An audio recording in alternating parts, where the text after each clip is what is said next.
इसका अंतिम संस्कार करने का साहस मत करना युधिष्ठिर,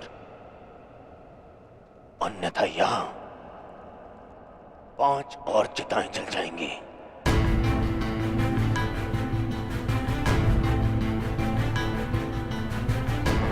किस अधिकार से, किस अधिकार से तुम इसका अंतिम संस्कार कर रहे हो? कौन लगता कौन है तुम्हारा? कुछ क्षण पहले पता चला कि इसका और तुम्हारा रक्त एक है, तो तुम्हें अधिकार मिल गया कि तुम इसका अंतिम संस्कार कर दोगे। नहीं नहीं युधिष्ठिर,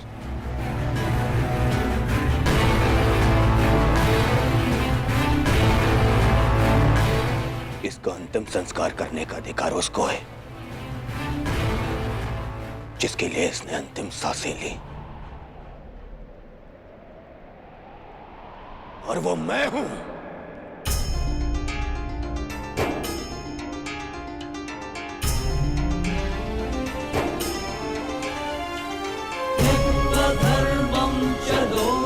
मेरे माता पिता देख नहीं सकते, परंतु उनकी आंखों में भी एक स्वप्न है। स्वप्न है कि उनकी चिता को उनका ज्येष्ठ पुत्र अग्निदेव अब कर्ण के जाने के पश्चात, मैं ये नहीं जानता कि मैं अपने माता पिता को अग्नि दूंगा या मेरे पिता मुझे विदा करेंगे। अग्नि वो देता है जिसके चले जाने के पश्चात वो अनाथ हो जाए।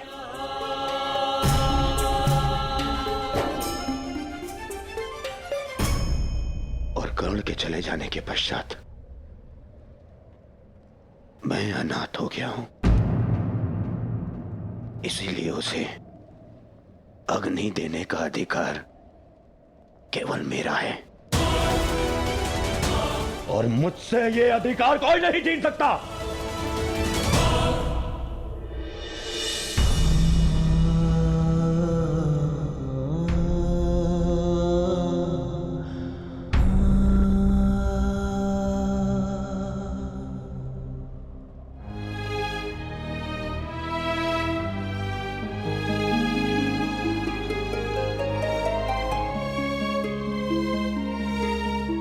जब से संसार को समझा है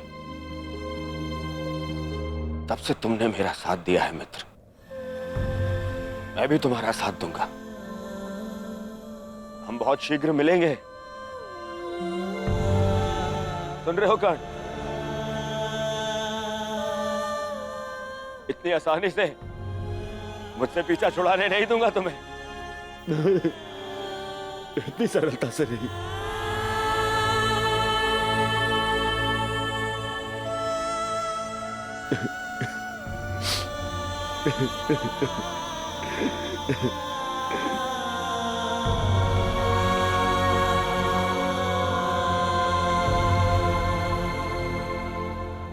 यह एक वीर की अंतिम यात्रा का प्रयाण है दुर्योधन,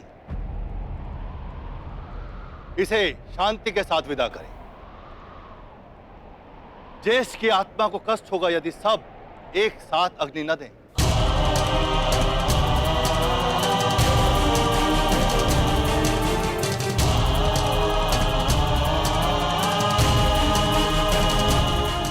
ठीक है महर्षि,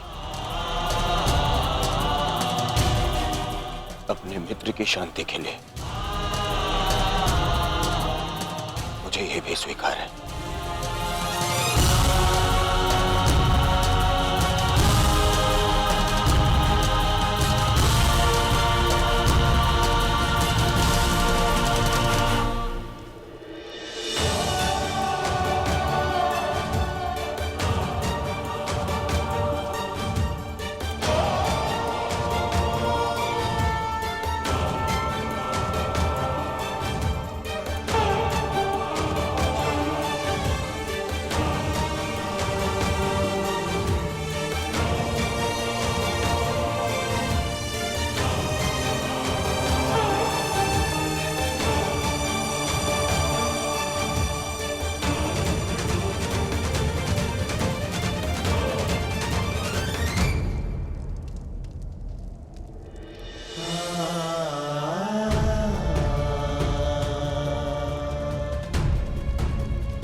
गांधारी पुत्र कर्ण मित्र दुर्योधन अपने मित्र की चिता की सौगंध खाता हूं कि मैं अपने मित्र की मृत्यु का प्रतिशोध लूंगा।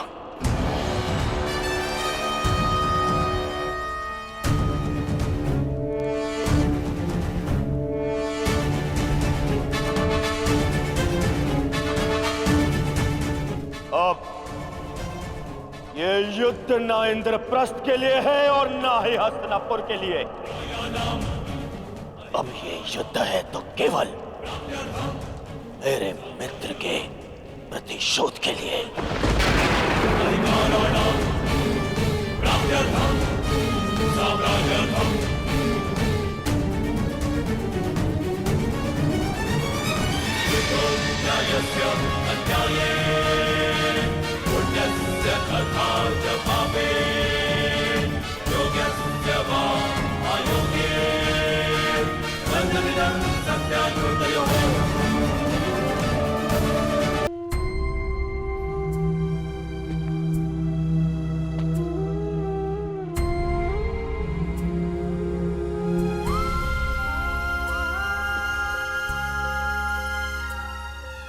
सब समाप्त हो गया माता, सब कुछ।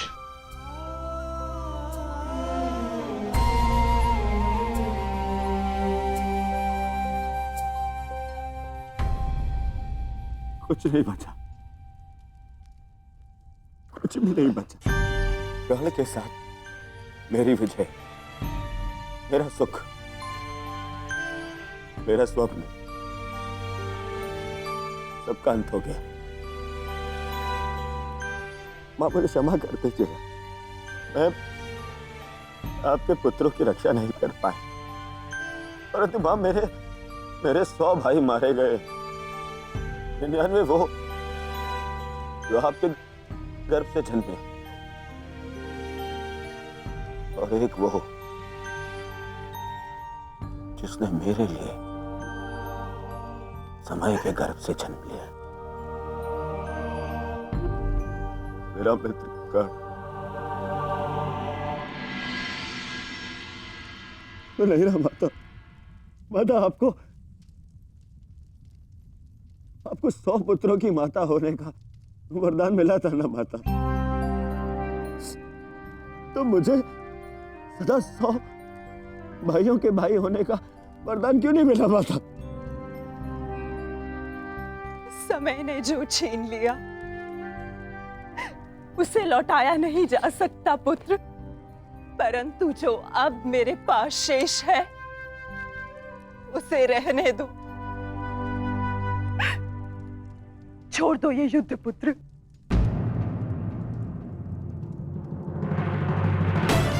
नहीं नहीं नहीं माता, नहीं माता श्री, इस युद्ध में मैं इतना कुछ खो चुका हूं और कुछ पाने की इच्छा भी शेष नहीं। अब यदि कुछ शेष है तो वो है मिटा डालने का संकल्प, उन पांडवों को मिटा डालने का संकल्प। अब ये युद्ध नहीं रुकेगा। अब या तो आपका पुत्र जीवित रहेगा और या फिर वो पांडव।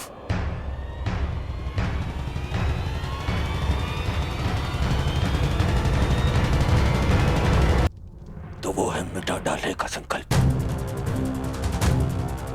उन पांडवों को मिटा डालने का संकल्प। अब या तो आपका पुत्र जीवित रहेगा और या फिर वो पांडव। मुझे क्षमा कर दीजिएगा माता, परंतु अब ये युद्ध नहीं रुकेगा, नहीं रुकेगा ये युद्ध।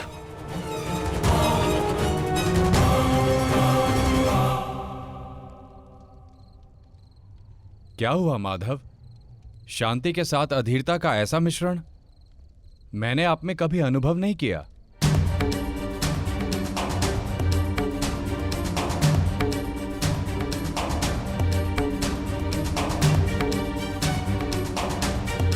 मौन क्यों है माधव? क्यों आप हर बार उस योद्धा का अंत कर देते हैं जो इस युद्ध का अंत कर सकता है? क्यों माधव, क्यों? जिसे हम अंत समझते हैं वो एक नया प्रारंभ होता है बारबरी। जिसे हम काया का अंत समझते हैं वो कायांतरण होता है। और जिसे तुम एक योद्धा का अंत समझ रहे हो वो एक नए परिवर्तन का प्रारंभ है। उचित कहा माधव। हर अंत में ही एक नया प्रारंभ है, परंतु यह आवश्यक नहीं कि हर अंत के पश्चात एक नया परिवर्तन जन्म ले, क्योंकि कभी कभी एक अंत एक प्रतिशोध को जन्म देता है, और वो हो चुका है। एक नया प्रतिशोध जन्म ले चुका है माधव।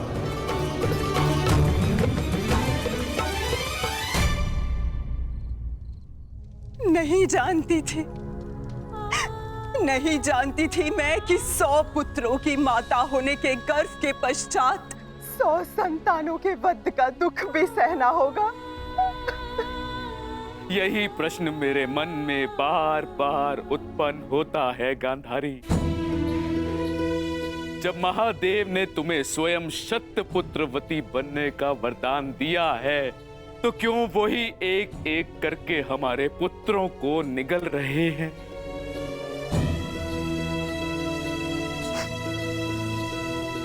उत्तर मिलेगा आर्य,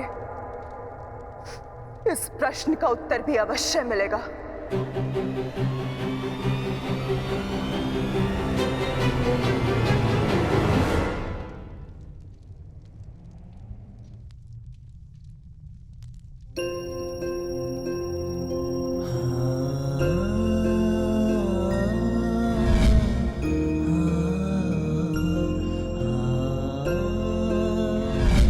ये श्राप मुझे क्यों नहीं मिला कि मैं युद्ध में बाण चलाना भूल जाऊं?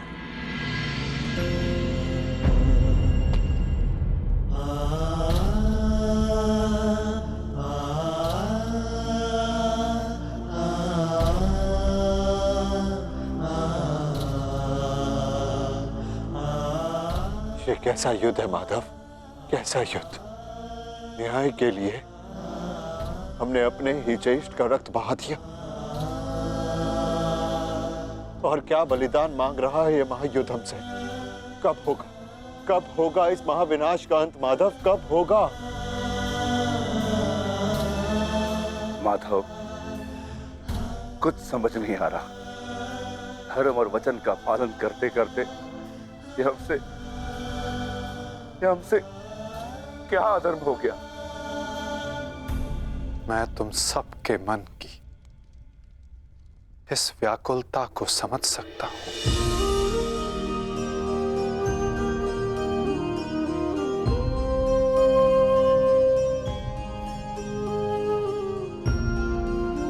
तुम सब इतने समय से इस सत्य से वंचित थे,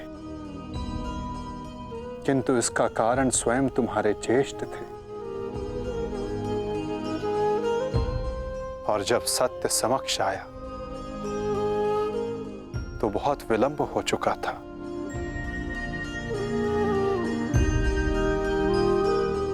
नकुल, सहदेव, ये तुम्हारा उत्तरदायित्व है कि अपने ज्येष्ठ के इस बलिदान गाथा को इस संसार में सुनाकर सदैव इस संसार के हृदय में जीवित रखो।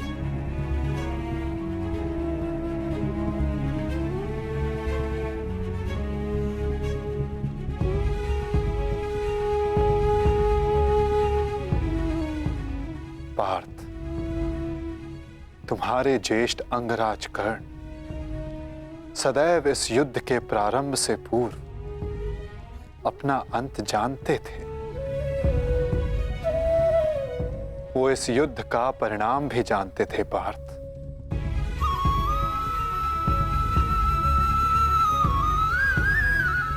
परंतु चिंता मुझे उनकी है जो देख नहीं पाते, क्योंकि जो देख नहीं पाते उनकी इच्छाओं का परिणाम बहुत घातक सिद्ध हो सकता है।